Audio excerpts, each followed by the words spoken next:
বিসমিল্লাহির রহমানির রহিম।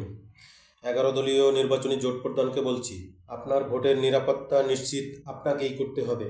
কারণ এই যুদ্ধটা বাংলাদেশপন্থী এবং অনেকটা ভারতের দাসত্বপন্থী স্বীকারকারী একটা দলের সাথে।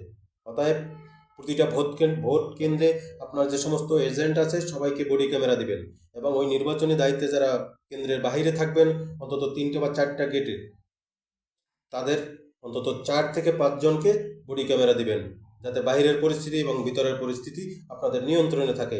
নতুবা আপনার ভোটের নিরাপত্তা এবং নিশ্চিত করা সম্ভব হবে না।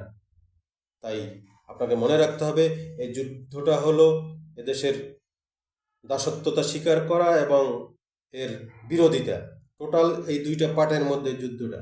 অতএব আপনার ভোটের নিরাপত্তা আপনাকেই নিশ্চিত করতে হবে, এবং স্বাধীনতা সার্বভৌমত্বকে রক্ষা করার একটাই পথ সুষ্ঠু নির্বাচন পরিচালনা করা এবং তাতে আপনার অংশগ্রহণ করা, এবং সর্বশেষ নিশ্চিত করা ভোটের স্টপ সিস্টেমেটিক ক্রাইম।